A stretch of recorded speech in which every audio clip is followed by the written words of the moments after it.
Hello friends and welcome back to the channel. I'm Nick and this is MSFS Flight Plans. For those of you that have been around for a while, well, it's always great to see you and fly with you once again.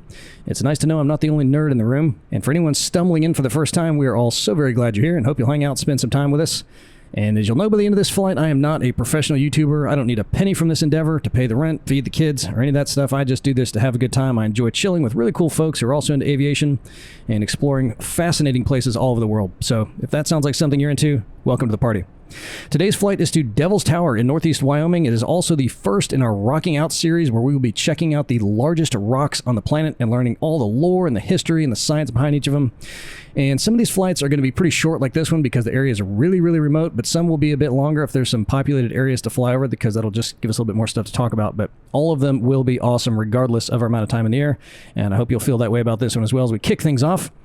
And anyone who lived through the 1970s knows there's some very suspicious history around this rock, so I thought it'd be a good idea for us to take a military chopper that looks like it would fit right at home in a governmental security zone from the 1970s. And this one is the Bell 47 G2 by Flyinside, a developer that is known for unsurpassed realism when it comes to flight dynamics. And no, I did not read that from a flyer. If you've flown it before, you know what I'm talking about. This thing is very realistic, and I'll tell you a little bit more about this one in particular, the sim version and the real version, as we're flying along. So let's hop in and get her started up. It has a mixture. That's one thing that seems a little bit odd about this. I'll tell you why in a minute. All right, battery. Get our mags on. Those are good to go. And avionics are on. And then we'll just hit the starter. It sounds like firing up a lawnmower. And we are at 4,000 feet now. The ceiling on this thing is about 10,000 feet. So we're going to be cutting it close. Let's go ahead and look at the map real quick while it gets run up. And let's go ahead and get our cans on. So here's the U.S. Here's Wyoming. We're going to be right up here in this corner. And there's where Devil's Tower is. So the airport that we're leaving from is up here by Hewlett. And there's such, you usually don't even see the airports on the Google map, but that's how little is out here. So we're taking off from this one. There was one a little bit closer, but it's so close. It's like right on top of it. So we're just going to come on out here this way, circle around the tower, which is this thing right here, and then we're going to land right next to it because we're not going to spend the time flying all the way back to one of these airports. But I got a very special spot picked out for us. Okay, let me get myself set up on the, now this is really easy to VFR fly. I'm not even going to include a flight plan for it. If you just start at this airport, well, I'll put the flight plan in there just so you can find the airport because it's kind of hard if you don't know where to go. But we're just going to take off going, I guess, towards the south. Just follow that windsock there. And then once we get to the end of this runway, we'll look over to our right, and then we'll see the tower. It'll be cool. So if we took off from that other strip, again, we would have been right on top of it, and I probably could have just told you about the tower, maybe, in the time it would have taken to get there. But I figured we'd soak in the beauty of the sunset as we're cruising over there and talk about some other stuff regarding this helicopter and a few other things as we're on our way. So we're giving ourselves a few extra minutes. And we'll probably be there within 15 minutes in the air. And we got about a 10-knot crosswind now, so it's a little bit breezy up here. But we'll just try to get to the end of the runway. And as you can see, this thing has an incredible field of view. And we're getting pushed around a bit. Just make it to the end of the runway. I might not even make it to the end of the runway. Once we get heading into the wind, it'll be a little bit easier. So we'll start with some details about this helicopter, the real-life version of it. And then I'll tell you some of the things I enjoy about this sim version of it. Yes, that wind's coming from our left a bit. And you can see that sock is dancing around. The overall scenery out here, I have no add-ons. There were two add-ons that were available. One of them was a redo of the landmark, but I think that was before they made it an NSIM POI. It looks good without it, but just in case, because the pictures at flightsim.to looked even better than the NSIM version, I tried seeing if I could have that in there and if it would overwrite the sim version, but it didn't. They were kind of stacked on each other, so I had to pull that out. And the other one was an add-on that made UFOs out here, which was really cool because the UFOs are really cool, but it totally jacked up the landmark, so I figured I'd pull that one out too. And there it is right over there. The second reason, other than the beauty of this sunset, that I made it a sunset is because this is one of those that will change shape just a little bit once we get about a mile or so closer, and it's a lot more obvious if it's not as dark as it is right now. It won't be quite as obvious with the sun like it is, and it looks beautiful. So the core model for this helicopter, for lack of a better word for that, is the Bell 47 chassis, which took its first flight in 1945. And 1 year later, it became the first helicopter ever to be certified for civilian use. Total production run lasted until 1974, over which time they managed to pump out 5,600 of these babies in 20 different variants. Boy, that is a remote little place down there, isn't it? But I bet it's absolutely gorgeous. And you're going to see when we get up here, they got like farms like right next to it, probably like a quarter mile from this thing. So I guess the park zone isn't that huge. The G series was the first to get the saddlebag style fuel tanks, which you probably saw from our external shot. And the G2, which is the one we're flying, got an engine upgrade from a 200 horsepower Franklin to a Lycoming with 280 horses. And there were a couple different variants even of the G2, because when I was looking at it on Wikipedia, there were several different engines you could get. I got that information right from the description on the sim for this thing, for the 280 horsepower. Alright, so I'm going to bring that collective down a little because I don't want to climb so high. I want to kind of be at the midpoint of this thing once we get up on it. And it just looks amazing with that sun hitting it. As I mentioned before, this thing has a ceiling of around 10,000 feet, which I can definitely confirm after that last flight I tried to take this in Aspen. It would not get up. And this one's got a range of about 246 miles.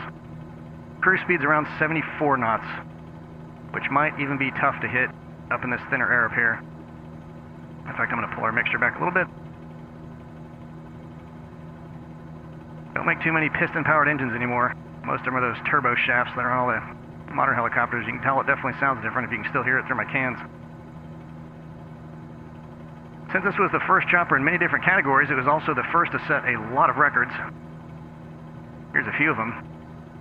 In 1949, it set an altitude record of 18,550 feet, and I don't know how the heck they pulled that off in this thing. They must have modded it up pretty heavily. In 1950, it became the first to fly over the Alps. And in 1952, it set a distance record for piston helicopters, traveling 1,217 miles non-stop from Texas to New York, a benchmark that has yet to be toppled. Probably because they aren't making a lot of piston helicopters anymore. And if you haven't seen it already, you've got to look at some videos of those guys that like built a helicopter in their garage with like a lawn chair. Amazing. And actually flew them. They do have another bubble-style chopper in the sim. It's the one we took on that ARC flight up in Kentucky. That one's also a 47, but that is the J variant, which I think came a little bit later than this one. Well, it must have, because J comes after G.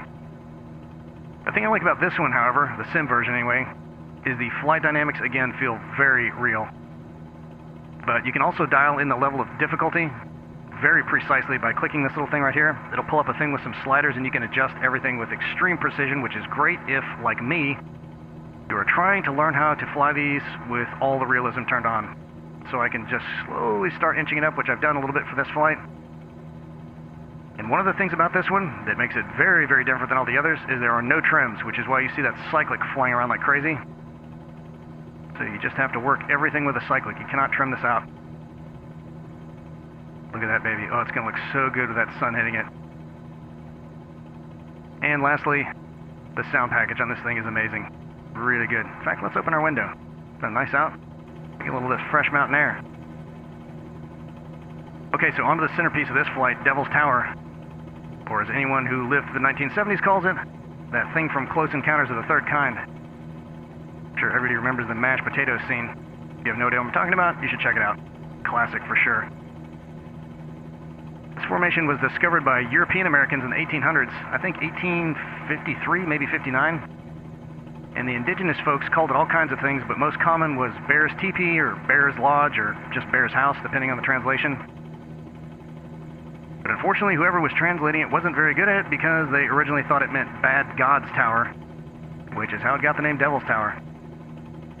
And in 1906, President Teddy Roosevelt designated the site the first national monument in the United States. 1906.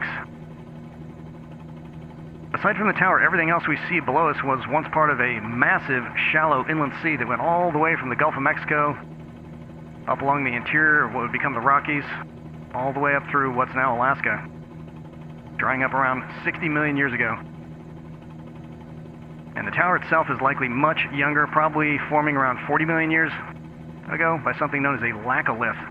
And that is a very fancy word for a dome-shaped uplift in a terrain that is caused by a vertical shaft of magma that cuts up under the natural landscape and starts to kind of push it up, forming a dome. And if that theory is correct, what we're seeing here is what's left of that shaft that was feeding into it once everything else eroded away. And there's a few other sites in the world with these types of geometric pillars, and I checked out all of them online. That's how few there are. But none are nearly as impressive as this one. There's none that are sticking up in the air like this. Most of them are along coastlines or on shallow little ridges. Look how close that field is. See that big circular field right there? It's like right there, down to our left, and there's another little half one on the other side of that. So if you have the sun directly above you, most of the fields look pretty good. Some of the mountains are a little photographic looking. So it looks pretty good like this. It covers up all the blemishes. And like every other unusual formation in these parts, this tower is considered sacred to all the native tribes from the region. But not sacred enough to prevent a guy named George Hopkins from parachuting onto the top of it in 1941. And it sounded like he did it to settle a bet of some kind without any permission from anyone to do it. Guess he figured he didn't need it. Maybe he didn't in 1941. Unfortunately for George, his plans to rappel down the side were scuttled by foul weather, and he got stuck up here for 6 days until professional climbers could get him down. They said it was like 50-knot winds and freezing rain the whole time he was up there. I can't believe he lived through it. But somehow he managed to. And you can legally climb the monument today, and a lot of people do. The only rules are that you have to register with the Park Service in advance, and you cannot camp on the summit overnight, which is a real bummer. And on my first flight, I tried to land on the top of it. Graphically, it looks pretty bad once you get right on the top of it. So I figured I would set us up a little campsite so we could stay legal, stay within the rules, over on the other side of it. So we'll circle around one time and then come on down, and our campsite's going to be right on the other side of it. And let's come down a little bit here. So I mentioned in that Aspen flight I was going to reach out to Captain Helisim, one of my new favorite YouTube channels. It's a relatively new channel, and you should check it out if you like flying helicopters in the sim. So I sent him a message. We got in touch on Discord, and we chatted for like an hour and a half 2 nights ago. It was awesome. Totally cool guy, lives out in Texas. And man, his story, which I won't share with you, you should get to know him yourself if you want to hear it, but it's just crazy. Really crazy. But the main thing I was at, as far as how I got into simming inside the helicopters in the sim. But I said, listen man, I'm just assuming that if you are Captain Helisim, you're flying with all the assists off. And he said, yeah, I am. And I was like, how in the world do you do that? Because it seems impossible to me. And it turns out he's just got hundreds and hundreds of hours. Even before 2020 came out, he was flying in some other kind of sims, flying helicopters, so he kind of got the hang of it. And he originally started with just a twist grip joystick, so you don't necessarily have to have a collective and all that. But after talking for a while, I think it's just a matter of reps and time. But it was encouraging to know that if you put enough into it, you can eventually figure it out. Look at that thing. So from here, all of it looks amazing, and we'll get real close to it as we come around the side. But you can see the top. Not so much here. It even looks okay from here, but when you try to land on it, it looks pretty bad. But that looks really cool. Really, really cool. So I'm just going to keep going at it. This is the only thing in the entire sim, well, all the helicopters, not just this one, that I have to have any assist on. I always feel like I'm cheating a little bit. Like I should put a disclaimer on all my videos. I'm not a full realism flyer and everything. I sure wish I was, and I'm going to try to get there with these helicopters. How cool is that thing? And you know, the first time I came out here, I thought it was a bit bigger than that. Our campsite is going to be right at that hill right underneath us right now, by the way. So once we come around, we'll go down there and touch down on that thing. So when we usually do have add-ons, those will always be in the video description. Again, if this is your first time here and you want to know what's up around this place, I'll always include the flight plan in the video description, and also a link to our Discord server where we're doing all kinds of reviews with each other, you know, talking about what we like, what we don't like.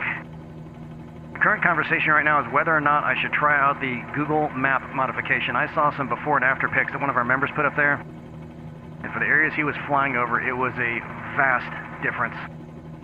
Really big. He said there's some areas where the colors don't match up properly, but we even have that really with the Bing maps. So I'm going to let them test it out a little bit, and if it makes as much of an improvement for most of the rest of the world, we're going to check it out. Look at that thing. Look how detailed it is. Kind of looks like a petrified tree stump, doesn't it?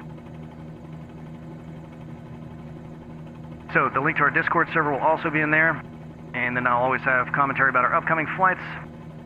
We can do our group flights in there through the chat room feature. Audio chat, I guess you call it. And if I can land this thing facing the right direction, which because I've turned some of the assist down, I can't assure you that I will, or that I'll even land it for that matter. We'll take a look up at the top of this thing and see that sun hitting the top of it. It's just an incredible sight. It's really amazing that if this thing can exist anywhere, that there's not more of these in the world. There are none that look quite like this one, sticking up like that. Really crazy. And all the others were just kind of, you know, they've all got those real geometric shaped, like hexagonal shaped pillars coming up out of them.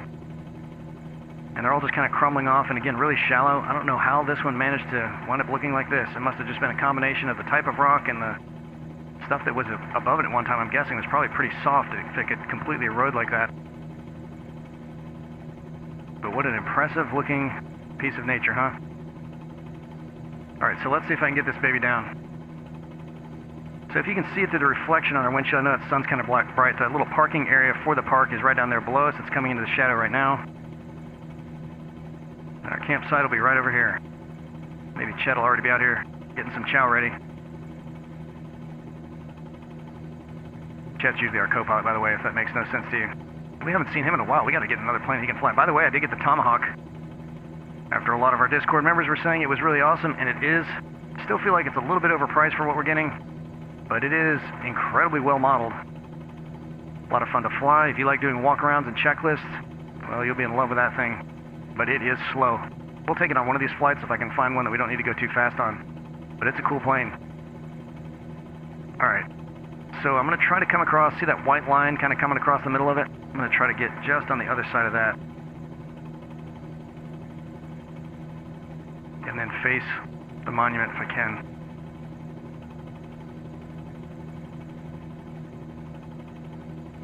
Oh no, somebody cleaned up our campsite. Man, last time I set that all up, I came back here on the next flight and it was still there. Oh well, next time I'll have to come out here in advance and do it. Probably Chet, that jerk. He probably put it somewhere else and didn't tell me about it. Alright, so let's see if we can get right up there on the flattest spot, which looks like it's going to be in front of those trees. Boy, I can definitely tell. Man, I just barely turned the assist down. It's I'm going to get better at this. I'm going to get better at this. It's my mission. Alright.